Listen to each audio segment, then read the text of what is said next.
My name is Charity Kisotu, the Commissioner. Welcome. Thank you, Commissioner. Good afternoon. Good afternoon. My name is Isaac Ruto, member of the JSC. Thank you, Commissioner. Good afternoon, Honorable Keiwua. My name is Caroline Zilani. I'm a Commissioner. Karibu. Thank you, Commissioner. Good afternoon. My name is David Majanja, Judge and Commissioner. Thank you, my Lord. Yes, thank you, Honourable Commissioners, for that introduction. The Commissioners will engage you, Your Honour, with some questions on your application for the position of a judge that you made. Before we get there, you can confirm to us your county. Narok. Narok. And your ethnicity. Masai. Thank you very much. Commissioner Masharia, the Vice Chair, will take us from here. Just a few questions. Now, I'm looking at your CV, and what I need your explanation on is the short stints that you've served in most of the stations, because I noted that when you became a district magistrate professional in Kakamega, you served for a year. Then you went to Butali. You served for approximately 2 years. Then became a resident magistrate. In Milimani Commercial Courts, you served again for a year. You went to Kangudo Law Courts as magistrate in charge, again served for 1 year. In fact, the place where you served fairly longer was as a principal magistrate in Commercial Courts, where you served for 4 years. But again, you were taken, I can say again, you served for another 1 year in fact, for 3 months in Kakamega Law Courts. Then again went to Molo for approximately 2 years. I mean, you see, when I look at the CVs of the other magistrates that you interview, you can see they are serving for longer stints. This is the first time I'm seeing very short stints in a station. What is the reason, just for my understanding? Well, I was appointed a district magistrate professional too, posted to Kakamega, and there was the radical surgery, that time 2004. I was in Kakamega and I was posted to Mumias, but there was a reshuffle again. I served in Mumias for 2 weeks. One of our colleagues said she couldn't serve in a station she was posted because she came from Amisi. She later passed on. Then I was rerouted to replace Honorable Oganyo, who had been transferred from Kangundo. Not Kangundo, from Butali. And Butali, I was there for 2.5 years. Yes. And then now, I have no control over the transfer commissioner. That is a prerogative of the chief registrar. I have never appealed any transfer. Whenever I get a letter, I just move the next day, pack my things and go and serve until I get another letter. Well, you know, it becomes a concern why you'd specifically be the one to be picked to keep being, you know, for Kakamega for 3 months, we got a cross transfer with the Honorable Chepseba then. She was posted to Molo and she preferred Kakamega. So we did a cross transfer, which was approved by the registrar. And fair enough, you've said you're not the one who transfers, so that's okay. Now, my next question would be regarding the issue of the judiciary vis-a-vis the public and, of course, the other stakeholders. Now, you know, it's a constitutional imperative for the Judicial Service Commission to ensure that, of course, there's a transparency, there's accountability, and above all, a confidence in the institution of the judiciary. Yes. Now, for you, what do you think is it that a judge, you know, because you're seeking to be appointed as a judge, and by extension, of course, the judicial officers who, you know, and that's what you are right now, what are the key ingredients that you think, you know, the JO or the judge that you seek to become should have to inspire that confidence that you are required to ensure there is in the institution of the judiciary And if you became a judge, what is it that what step would you take to ensure that indeed that constitutional imperative is met, it being a mandatory constitutional imperative? Thank you, my lord. The role of a judge is noble in this aspect that you expected too much, and one need to subscribe to the principles of Bangalore principle, that one, you have to be independent in decision making. You make decisions according to law, which are independent based on the facts and the evidence presented. Then impartiality, that you are impartial in whatever you are doing. Propriety, how you conduct yourself. More importantly, you are a person of integrity, truthful, and the way you run your court is seen. Because it's justice not only to be done, but to be seen to be done. And also more importantly is diligence. A judicial officer of a rank of a judge or a superior court ought to be diligent to know the law, be able to deliver. So those 6 principles, the Bangalore principles, are very key for a judge to deliver and the judiciary to be seen. Okay, to be transparent. That's good. And so in answering that question, now let's go to the practical bit of it. Yes. Now, because this what you call the burden of proof on the candidate now to demonstrate how they've adhered to those principles that they become suitable for the position. So could you then now enumerate to us as a commission how you think you've satisfied those principles, and you, in doing that, don't make a general statement. I'm just guiding you so that you are very specific into how you can demonstrate that you've been able to have those qualities, how you've applied them, and with that now how you'll apply them, if you become a judge, if indeed you're given this position. And in answering that, related with the public that you are serving, related with the stakeholders that you serve, whether it's the legal profession, whether it's the judiciary itself, so that you're able to summarize. But again, in summary, so that we don't take too long. I can say on the issue of independence, independence is seen from the decision you make. So that the legal fraternity, especially our colleagues, our brothers and sisters who are lawyers, could gauge that a decision you have made, either in a civil case, in a succession matter, in a criminal case, is based on the law and the evidence presented to you. And once you make that decision, if you made a wrong decision, it goes on appeal and it will be quashed. So that independence is demonstrated by the decision I've made all the years. So I say I competently can handle an office of a judge in terms of judicial independence. Yes. You talked about several principles, that's one of them. Yes. You talked about propriety, you talked about, and I also asked you to relate it also with the key stakeholders, how you've demonstrated that you can become a judge. But if you're not able to do that, of course, that's fine. On the stakeholders, the main stakeholders in the judiciary probably are the court users. Because the criminal law, we have generally the police and the prosecutors who are the stakeholders, 100% of the cases are filed by them. And on the other side, the civil law are the lawyers. So I've been able to manage the courts where I'm head of station to engage stakeholders, including tomorrow we have an open day for the Kangundo Law Court, which is well advertised in that area.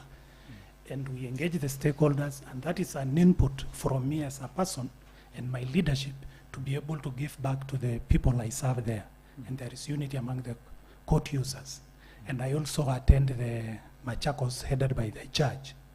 And I am supervised by the judge. Regularly I give returns in terms of the cases, in terms of pending work, what we have done, the service week we do for children, the service week we do for succession matters. I brief the judges and they visit the court routinely, quarterly, for that supervision function. All right, fair enough. Thank you, Honorable Chief Justice. Honorable Keiwua, how long have you worked now in the judiciary? I was appointed in 2002 December, and I reported in So January. how many years in total? 21 plus. This is my 22nd year. And your designation right now? Chief Magistrate. How long have you been a chief magistrate? 5 years. 5 years. Yes. All right. Just one or two questions, given the fact that you have so many years of experience in the judiciary, and I'm sure the questions I'm going to ask you are very easy for you. Under the Civil Procedure Act, Yes. what are garnishi proceedings?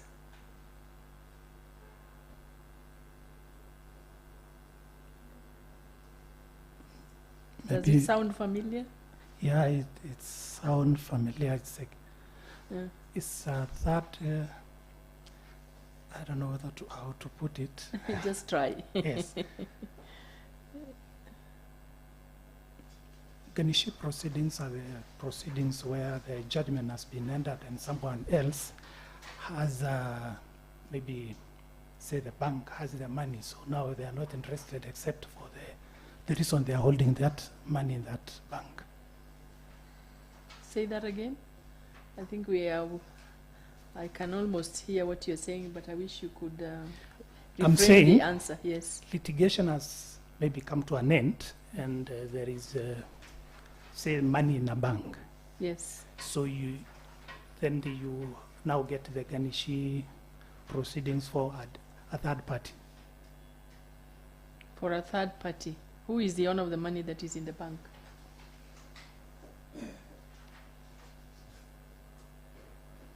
Of course, you have the decree holder, you Yes. have a judgment data, you Yes. have money in the bank. Yes. Who is the owner of the money that is in the bank? The Ganishi. Hmm? I need Okay, to read. I think you I have need an to redo. idea, I need but- to redo. Yes, you Yes. have an idea. Then what are third party proceedings?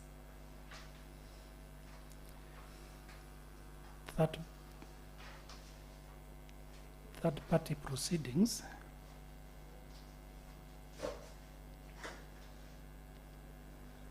I think I had a rush hurriedly and I'm taking you by surprise. yes. I'm sorry about that, but Yes. that's all from me. Thank you. Okay, thank you. Thank you. I hope I will not take you by surprise. Let me go to familiar territory. Yes. Which are the most prevalent cases in your jurisdiction? The one you are in now at Kangudo We Law have Courts. for criminal petty cases like theft, house breaking, assaults, creating disturbance, and a few robberies. Okay, Yes. so is there any challenge due to that prevalence? The challenge they all have to relationship with the ownership of the land. Most of the matters there relate to land which maybe the persons who own the land had passed on, grandfather has passed on, succession has not been done. So the Father, most yes. prevalent matter there is succession. Yes, it has a bearing on the land. So what are you doing about those succession matters? Currently, we have about 265. We have reduced because there used to be many when I went there 2 years ago. We are doing succession service week, and we have also tried to simplify the procedures that parties can, even by way of, move the court by way of a letter if where they are trying to get a consent among the family members. Once they get it, they don't have to file a formal application. They just alert the registry and the file can be placed before the trial magistrate and then they get dates. And we give special dates like Thursdays. Yes, Well done To for fast track that initiative, yes, identifying the problematic area. yes.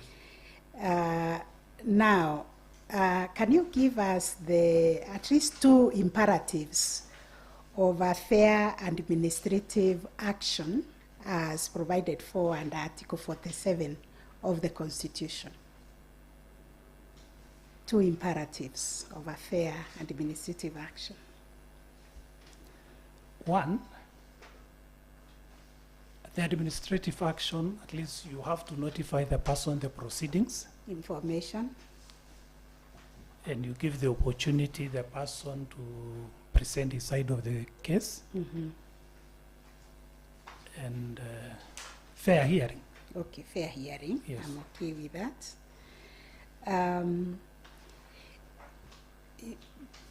Before the Constitution 2010, Yes. judicial review was predicated on the principles of the common law. Yes. Can you tell us those principles of the common law regarding judicial review? One had first of all to seek leave. Mm-hmm. You file the application for leave before the High Court. Then once leave is granted, then you now file the substantive motion seeking for orders of certiorari, mandamus, and prohibition. These orders now have been brought into the Constitution under Article 22 of the Constitution 2010, where the orders which can be granted by the High Court are the declaration, an injunction, conservatory order, damages, judicial review, and structural interdicts. Okay, it is saying that the Constitution of Kenya 2010 has broadened the parameters of judicial review. What is the dichotomy between the old practice and the new practice? Now, anybody can move the court for enforcement of fundamental rights or infringement of any constitutional violation of any provisions of the Constitution. But before, you must demonstrate your interest in the case. And it is now stipulated under the Article 22, read with 23. So it is more broader now, and the fundamental rights are domesticated. Any principle that has been enunciated in the cases that show the broadened parameters of judicial review? Do you know any case? Mutable. What did it say? In Mutable, the Supreme Court came with to confirm the decision of the High Court that after judgment, there could be orders that a judge could give in terms of supervising that is those fundamental rights. statutory interdicts? Yes. Okay, Justice Majanja. Yes, good afternoon. Good Your afternoon, Honor. my lord. What are the ingredients Yes. of the tort of malicious prosecution? Malicious prosecution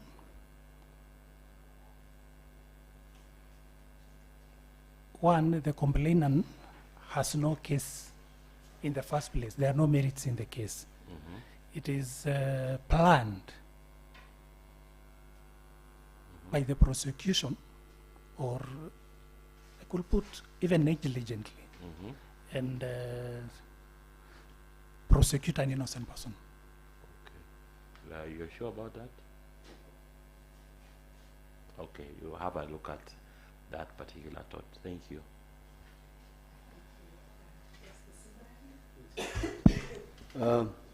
Your Honor, I have a few questions for you.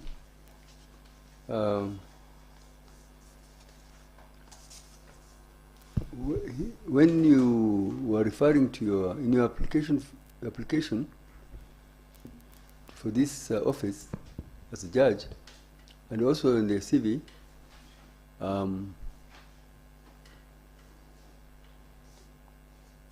sorry. You set out the courts that you served in Yes. during your career, Yes. and you said that you have presided over criminal court, civil court, children's court, anti-corruption court, election petition court, succession court, election offences court. I notice very clearly, and it speaks very loudly, that you left out, and we do know, you served at the Supreme Court as a deputy registrar. Why did you leave out that? By mistake. But that's the last office you were before Yes, you're promoted. yes. I thought it indicated in the application. In your application, no. Okay. It is under your hand. I'm sorry for that.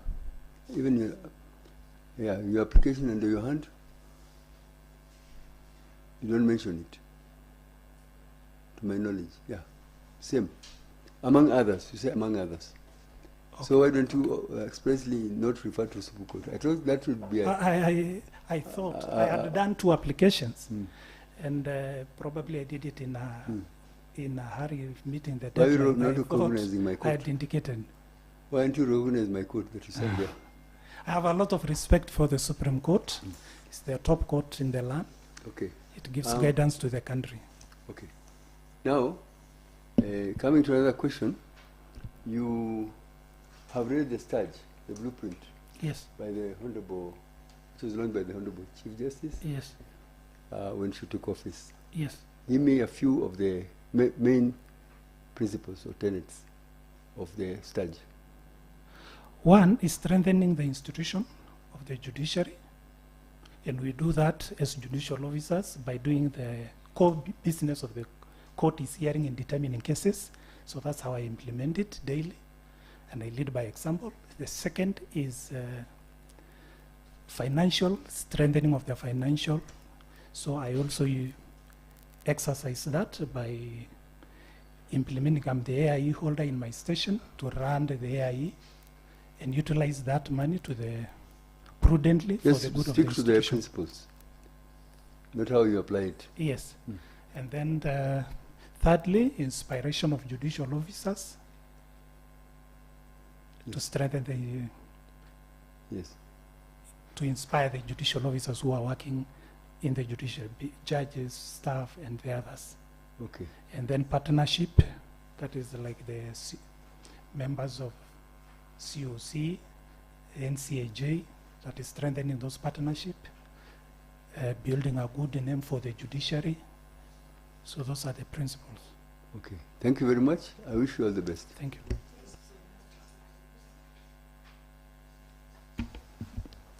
Thank you, Chair. Good afternoon once again, Your Good Honor. afternoon.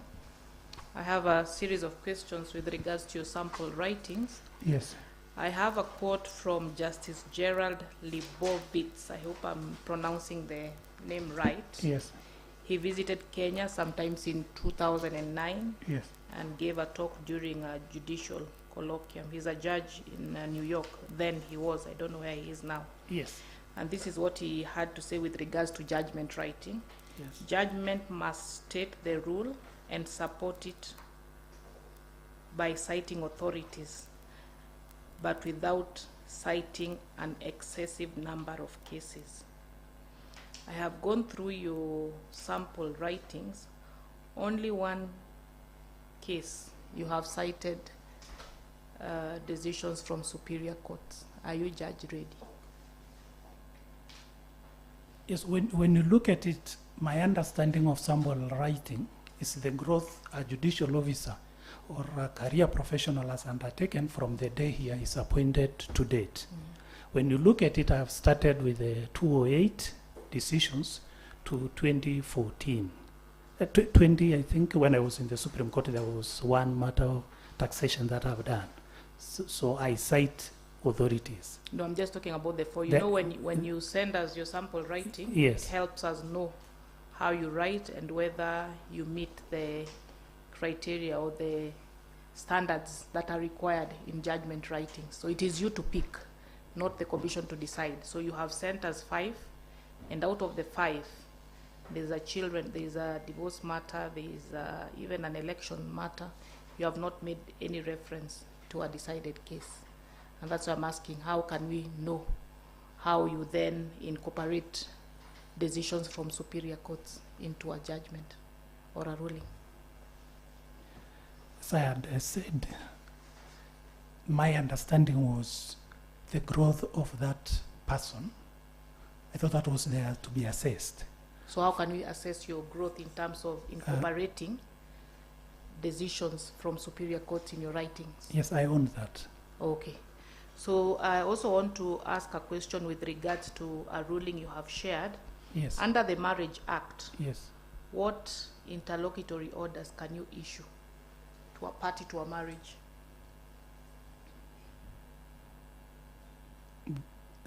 It depends on now the application that has been made before Yes, the so judicial what officer. are some of those applications? Some could involve children, Yes. and some courts have jurisdiction So I'm talking When- about a divorce court. Yes. Yes. So what are some of the orders the court can grant? a One, party? you can nullify the marriage, issue a decree nisi. No, at the interlocutory stage, before you hear the case to conclusion, interlocutory applications. If there was a maintenance or request, you could give order for maintenance. If any party wanted maybe property, you could also give orders. What orders with regards to property? Maybe if somebody wants a house Mhm. and it is proved that their house is available or they are living together, then you can give an order for one of the spouse to stay in the house pending the determination of the course. Okay, and maintenance, what orders would you be giving with regards to maintenance? You also give maintenance to the party that That's has a lower spouse income than the other. that has lower income than the other. Yes. And under the Protection Against Domestic Violence Act, what orders can you grant? My understanding on that is that you can give prohibition orders or an Prohibition. injunction or an injunctive relief to a party Mhm. if the other one is becoming difficult. Mhm. But Protection orders? But my take also is it's quasi-criminal. That if somebody threatens you and you're not living in the same house, you go to the OCS, the nearest police station, report there is an offense of threatening, then which is defined in the penal But the code. question is, do you have powers under the Protection Against Domestic Violence Act to issue protection orders? And you rightly said it's a quasi-judicial, it's a quasi-criminal. So do you have under the law powers to issue such Yes. orders? Yes. Okay, so going back to the decision you have shared, Yes. I will not read out the names of the parties, but one of the parties sought for maintenance orders, and the party indicated the circumstances within which they were asking for maintenance, and also listed the circumstances within which they were asking for protection orders. And in dismissing this party's application, you made reference to Article 45(3) of the Constitution that speaks to equal rights in marriage, but you went ahead to say that you cannot grant this type of orders, that is maintenance orders, by reading an affidavit. The person, I don't want to use the names, ought to come to court and testify on oath, and her evidence tested on cross-examination before I grant such orders. Because on the other side, there were affidavits filed by the respondent saying he has paid all the bills. He has paid the school fees, he has paid all the... So the issue was only... And it's difficult for a judicial officer if there are affidavits from both sides made on oath. It's a tricky situation. You need to...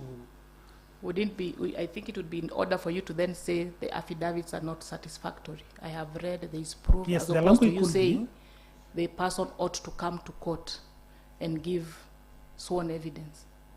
Because I thought affidavits are also sworn. Yes, but you are finding yourself, you have affidavits stating this, the other side states this. Okay. But again, you proceed and say you sympathize with the applicant because her pay slip does not have a lot of money, does not have much money. Yep, that is the only evidence I've seen. The payslip. The language could be taken differently. Okay, and then on the issue of the protection order,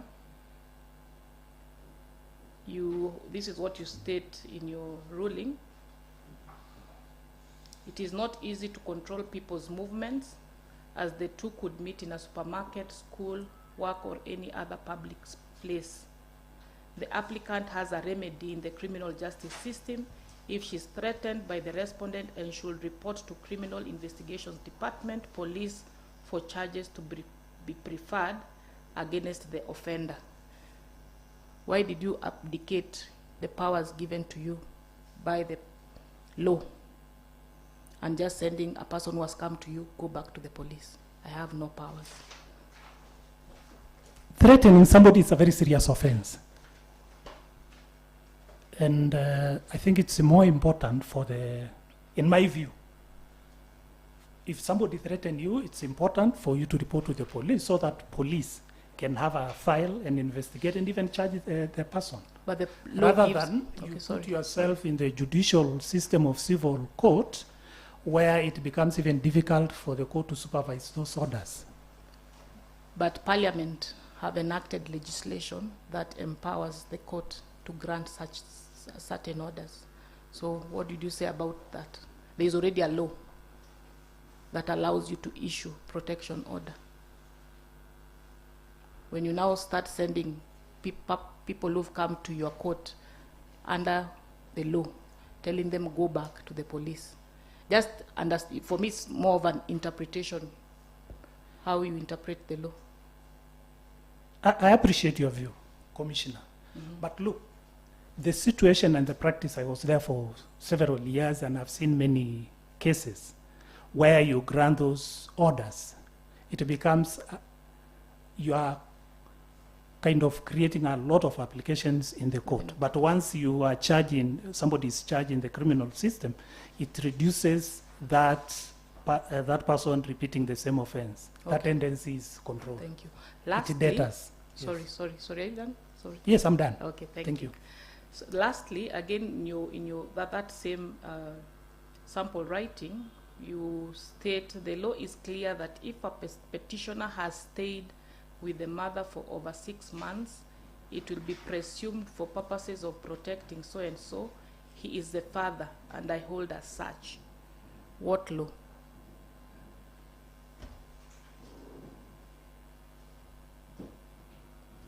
Presuming if I am saying if, let's say a man is staying with a lady and the lady has a child which is he's not their biological. Yes, that's what I'm And he asking. has taken what already responsibility of bringing up that child under the children law. He's already adopted that child technically by meeting the obligations. Okay, thank you. Thank you, CG. All the best. Thank you, CJ. Good afternoon once again. Good afternoon. Okay, I don't want to engage you much on your performance, but I want to just report here that I have a report from Depop showing that you are doing a very good job. Your performance is at 106%. You're carrying your weight, more than your weight actually, at 36%. What is expected of you is 33%. Your case clearance rate is very good at Kangundo, 145. And against the 104 national average, and you're also doing a good job on court productivity at 477 against the national average of 299. So I just wanted to state that and commend you for the good work you are doing. The question I have for you, under Article 159, the judiciary has been vested with judicial authority. And on Article 159, sub-Article 2C, we have been guided on how to exercise this authority. Promotion of ADR and alternative justice systems. Could you tell us the methods of ADR that you know of? ADR. Yes. Alternative dispute resolution. We have implemented in our station. We have even a committee. No, just tell me the modes of carrying out ADR. ADR. Mm-hmm. We have reconciliation. Yes. Mediation. Conciliation, mediation. Conciliation, mediation. Mm-hmm. Reconciliation also under 176. Mm-hmm. Complainants talking with accused persons, because petty crime is the backbone of the cases we have for criminal cases. Mm-hmm. Any other? Those are the ones. Okay. You mentioned what I would call negotiation. Yes. And you've also talked of reconciliation. Yes. Conciliation. Yes. So I want you to tell us the difference between negotiation, a negotiation process, and a conciliation process. Conciliation, there is a conciliator Mm-hmm. who conciliate for the parties. What is the role he plays? Conciliator. In the conciliation, what is the role he is playing? He is more of an adjudicator. Okay. What about in a negotiation? In a negotiation, parties come to talk together, Mm-hmm. and then maybe a mediator come in to guide them, and they reach a decision. So That is the parties- combining two methods. Yes. Purely negotiation. What Yes. happens in a negotiation? One party talk to the other party. Mm. They set what their ground rules or what the requirement is. The other side also decide what they want, and then they negotiate until they come to a conclusion Thank you. on what they agree. Okay, thank you. Yes. Thank you, my lady. I wish you well. Thank you very much, Honorable Chair, and welcome again, Honorable Keiwua. Thank you, Commissioner. Now, I would want you to share with the panel how is the independence of the judiciary protected by the Constitution?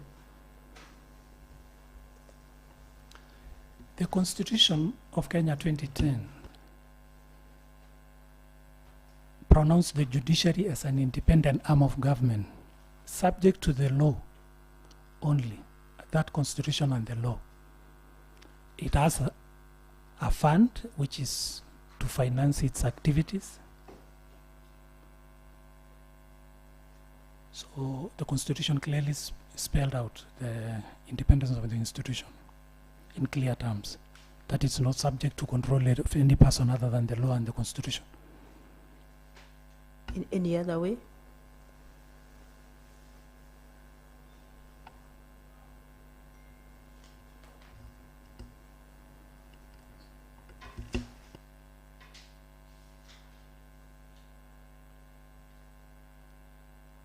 It also gives, the Constitution defined parameters for functioning of the executive. The executive governs. In governance, they're the ones who provide the resources, the implementation of decisions of the court, so that these are written articles in the Constitution that supported now the implementation of that independence of the judiciary. It also gives the National Assembly or Parliament roles to play in legislating and providing the necessary support to the institution for it to function independently. Okay, fair enough. Now, my second question is, what constitutional mechanisms are there in place to ensure that we have an accountable judiciary and as well as a transparent judiciary?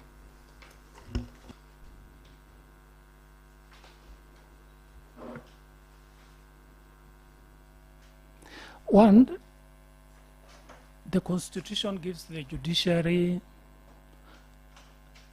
its leadership, so that we have the Chief Justice, who is the head of the institution.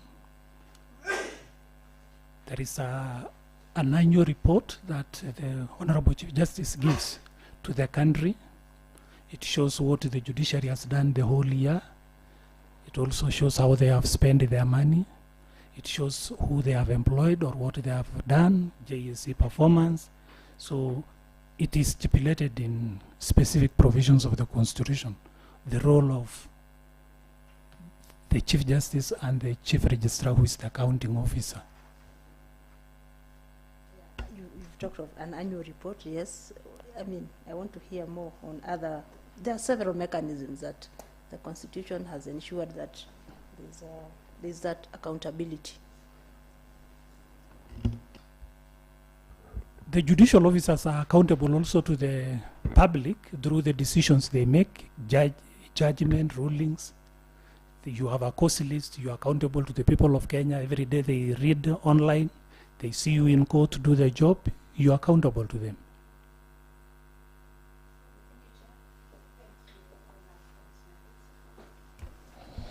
Yes, thank you very much, CJ. Good afternoon again. Good afternoon.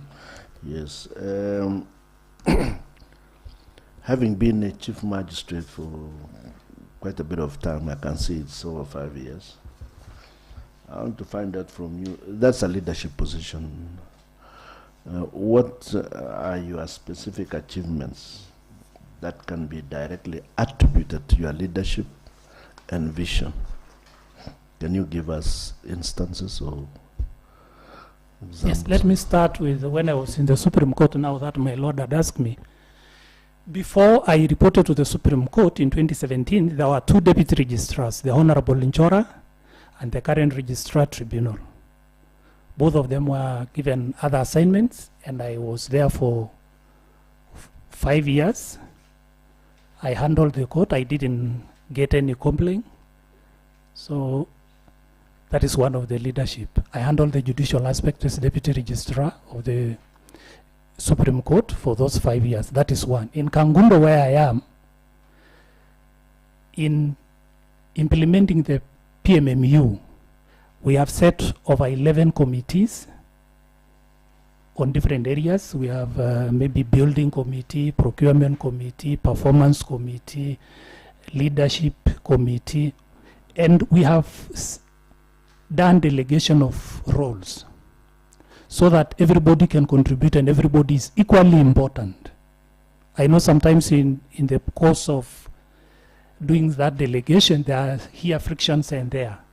But I can say Kangundo has performed well after the delegation of that duty and giving my colleagues opportunity to run departments.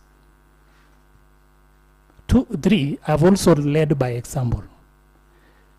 I'm the first person to report to court. I know my employer is the people of Kenya. And I know not everybody who comes to court has money in terms of transport to come to court, or even to buy himself lunch, or to book a vehicle back home.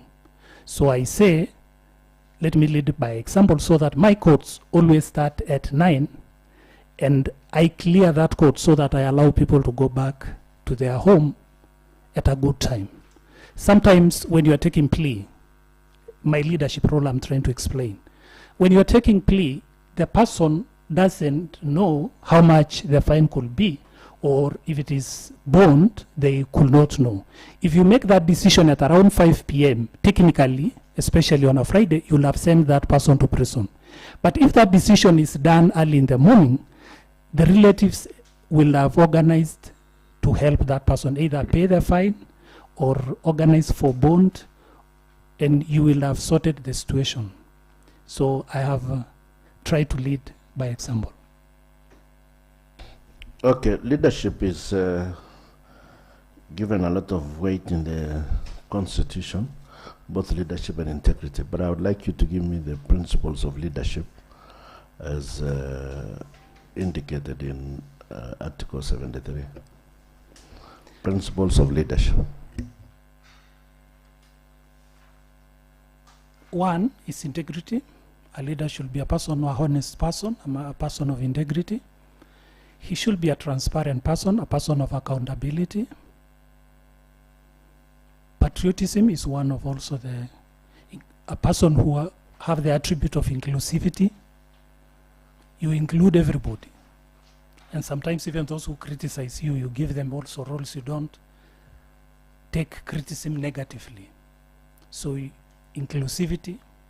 You should be somebody who is decisive in making a decision quickly. And all the national values in Article 10 are attribute of a good leader. Okay, thank you very much. Thank you, Madam Sija. Thank you, Honorable Chief Justice. Mheshimiwa, as part of this recruitment process, we are expected to carry out background checks for the candidates that appear before us. And you're also expected to do the same. So maybe you could confirm to this commission if you have provided all the necessary documents as required, KRA, clearance, EACC, DCI, all those. Have you provided? I have. Okay, thank you for that. Now, maybe you could tell us how you relate with members of the bar in Kangundo.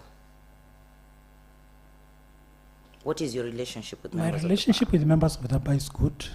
We have been having meetings regularly every 4 months, quarterly, And even we are organizing the open day together, which is scheduled for tomorrow. Okay. Yes.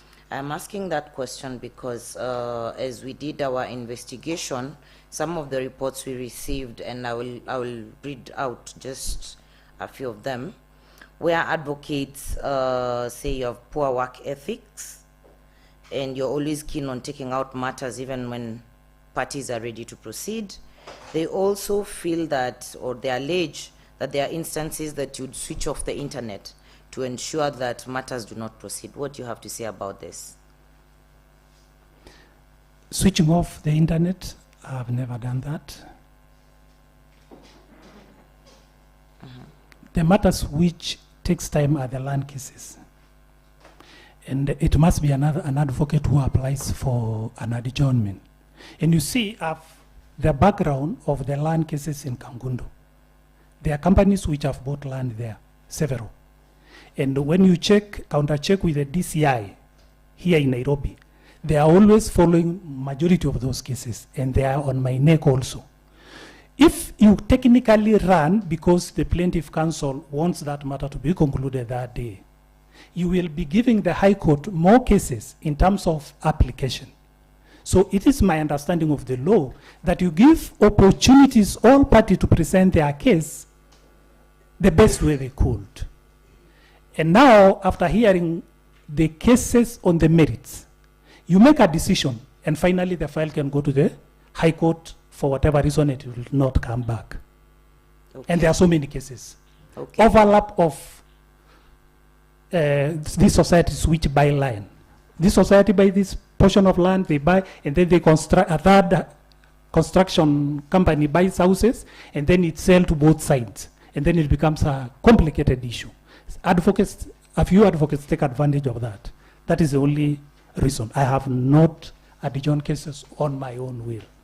Okay, so you confirm to this commission that I don't. That's not my role.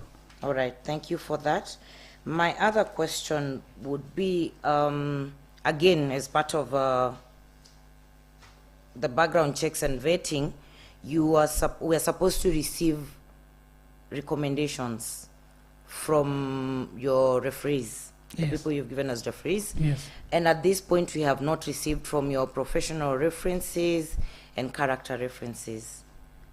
Anything you would know about this? Why is this the case? And what does this... I didn't know that I was to follow because I had provided their details, and I'm sure that if they have received the communication from your side, there is no reason why they should not have written. Okay, Mheshimiwa. I'm asking this because, again, of all the candidates we have seen, this is the first unique case we are coming across where we do not have that. So I'm just wondering what this is supposed to communicate to the commission. I'm also shocked because I'm not I thought I shouldn't have talked to them directly and when you check even the last application I made to this commission, it's the same referees I didn't change. Okay. Yes. Fair enough. My final question to you, having been in the institution for over 21 years, I'm sure you have come across different policies and you've interacted and familiarized yourself with the policies we have as an institution. Yes. And one of them is the policy on sexual harassment. So maybe if you could tell us, what would you do if a young man came to your office to complain that they have been sexually harassed in the institution, in the workplace? What would you do as the leader and as a judge? I will take it up and do investigation and make a decision on the basis of that investigation. How would your investigations be guided? One, the matter will be done confidentially.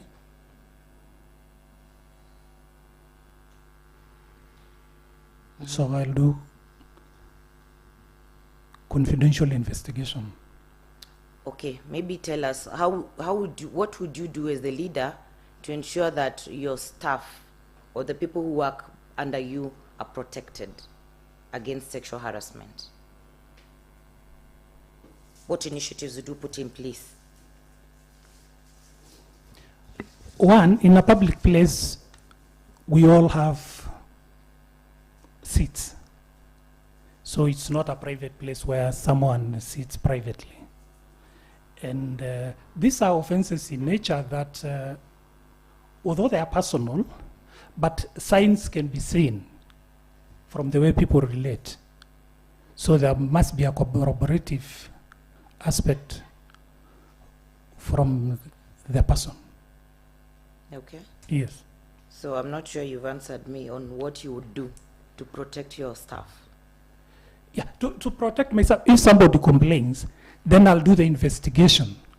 Let's say if A complains in the criminal registry that he or she is not comfortable there with somebody has harassed, then I'll take the initiative, first of all, to find a good place, a different place for the person.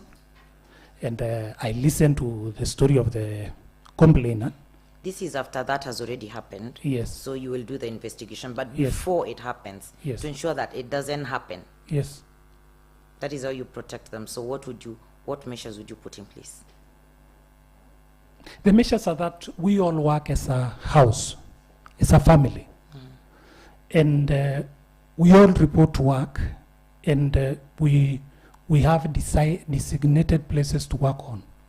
Like we have the criminal registry, the civil, we have the open court, and we have people who have offices. So these are set so that everybody has a place to work comfortably. Okay. Yes. So maybe you will need to refresh yourself on what you do, because this is a thorn, and it could happen to anyone. So maybe just sensitizing people again on the policy, encouraging them to speak out so that they know these things exist. And we do that as a training. Yeah, those are the things I expected you to After explain. the PMMU, we did a PMMU this year when we were evaluated.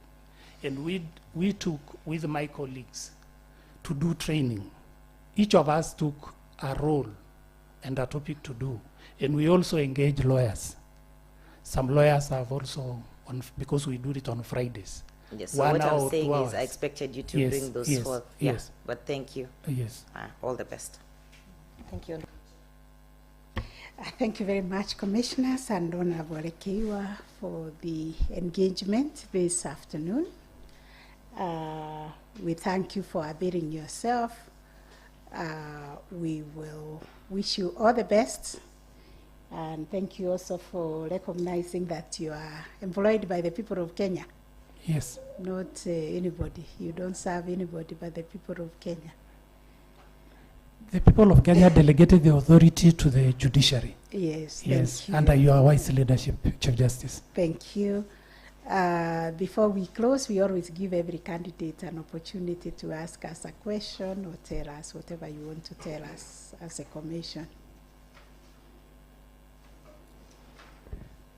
Mine is to thank the Honorable Chief Justice, the chairperson of the commission, and the entire commission for giving me the opportunity